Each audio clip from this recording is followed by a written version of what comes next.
Hello there everyone, this is Dan Dix reporting for Press for Truth TV. The love of money is the root of all evil. This statement was written thousands of years ago, and yet it still rings true today. The powers that be in the 21st century have enslaved the people of the world under a perpetual debt-based system, where new money is created out of thin air through the practice known as fractional reserve lending. In order to have a solid understanding of how this current debt-based system operates, we must first look back at history to see where this all began. The first man to popularize the idea of lending out money that doesn't exist was Meyer Amschel Bauer. Meyer Amschel was born in Frankfurt, Germany in 1743. He was the son of Moses Amschel Bauer, a money lender and goldsmith who decided to open up a new shop known as a counting house. Over the door leading into this shop, he placed a large red shield. At a very early age, Meyer Amschel Bauer showed that he possessed immense intellectual ability, and his father taught him everything he could about the money lending business. A few years after his father's death, Meyer Amschel Bauer went to work as a clerk in a bank owned by the Oppenheimers in Hanover. His superior ability was quickly recognized, and he quickly advanced within the firm.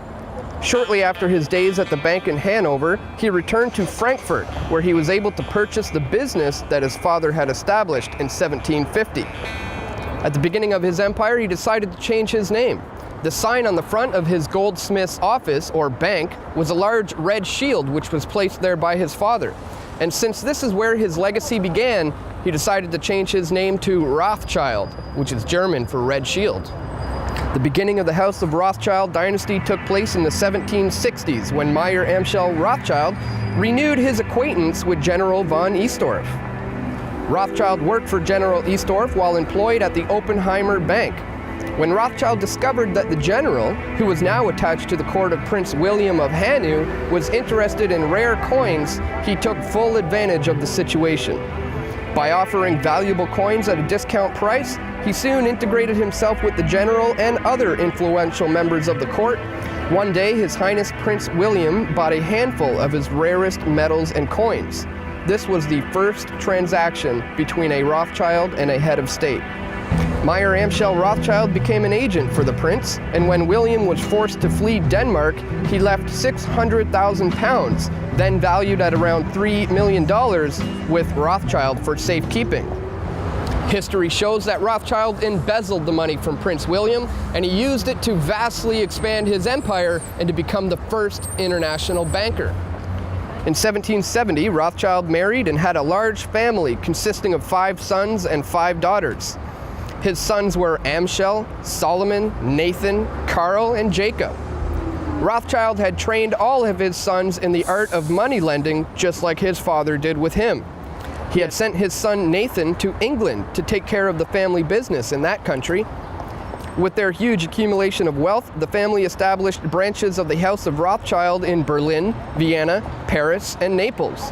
When Meyer Amschel Rothschild died on September 19, 1812, he left a will in which he laid down specific laws by which the house that bore his name would operate.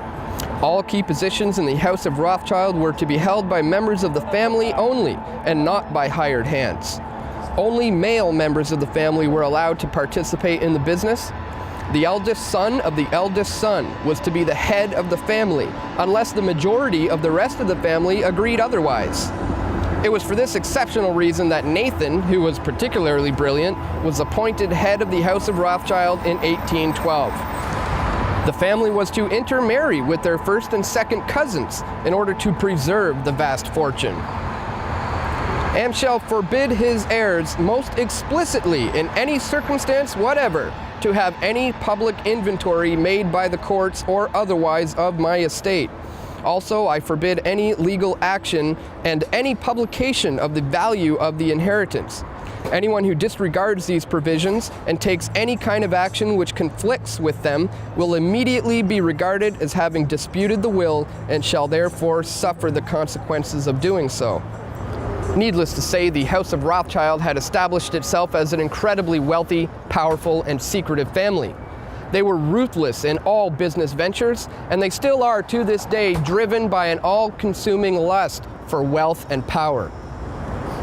Biographer Frederick Morton tells us in his book, The Rothschilds, that Mayer Amschel Rothschild and his 5 sons were wizards of finance and fiendish calculators who were motivated by a demonic drive to succeed in their secret undertakings. As it sits today, the Rothschilds are the majority shareholders of the Bank of England and the American Federal Reserve, as well as many other central banks all over the world. However, here in Canada, it's a little different in the sense that our bank was nationalized and is therefore owned by the Canadian people. The Bank of Canada began its operations on March 11, 1935, after the passage of the Bank of Canada Act. The bank was originally founded as a private corporation. However, in 1938, Prime Minister William Lyon Mackenzie King nationalized the bank and therefore put it in the hands of the Canadian people.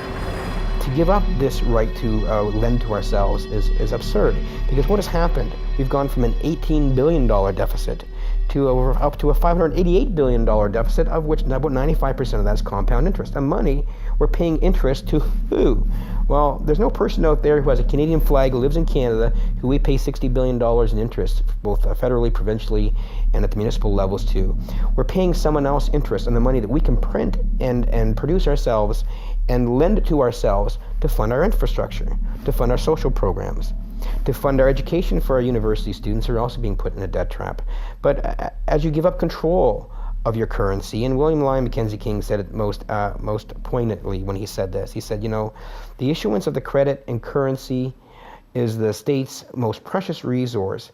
And once you give up that control, it matters not who makes the laws of the land, because usury, once in control, will wreak havoc on any nation. Our bank charter states that we can print up to 50% of our own money at no interest. However, in the 1970s, the Bank of Canada began borrowing from private banks at interest, and this is the #1 reason for the exponentially growing debt bubble, which can never be paid off. The Canadian government only prints 5% of our money. The other 95% is created by private banks to whom we owe interest. So today we are going to be offering $5 of cold, hard debt to anyone who can answer our 2-part question. What is money, and how is new money created? I'm here to offer people $5 worth of debt if they can tell me the answer to this question. Where does money come from, and how is new money created? Oh God. From trees?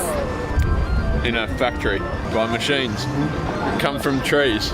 Well, the government is making the money, and they print it, and there's a bank, which I don't know the name of it, they print it there. The government prints up the money. And it's taken, that money is taken, printed in Ottawa. Controls it. The businessmen around King Street, all these guys, Front Street, all these guys, they're the ones that dictate what goes on. I'll give you this $5 worth of debt, so I'm in debt to $5. And I'm debt-free, $5 right now. Money comes from the Canadian Mint, #1, and it's created by the government based on factors like inflation. In a big factory place. The banks can create money when money comes in as a deposit. They can create and loan out 10 times that amount. So that's one way that money's created. And where does new money come from? The government wills it into existence, don't they? Pretty much. That's, I think, the correct answer. So sweet. I'll give you $5 worth of debt for that. Where does money come from, and how is new money created? Good question. Other than the mint, I don't really know. What would you say if I told you 95% of our money is printed by private chartered banks, and then we pay interest on the money that private banks print for us? I'd be surprised. As far as I know, the Bank of Canada, it's an impotent institution today. Instead of the government borrowing from the Bank of Canada, we're borrowing from private banks and paying them interest. Why? It's so completely criminal. The Canadian money? No idea, sorry. Money comes from thin air, from the people who control the banks. Here's $5 worth of debt. All right. The only way to get our system back on track is to stop borrowing public money from private banks and to begin borrowing it from the Bank of Canada, as was intended by William Lyon Mackenzie King. We must return the issuance of our currency back into the hands of the Canadian people.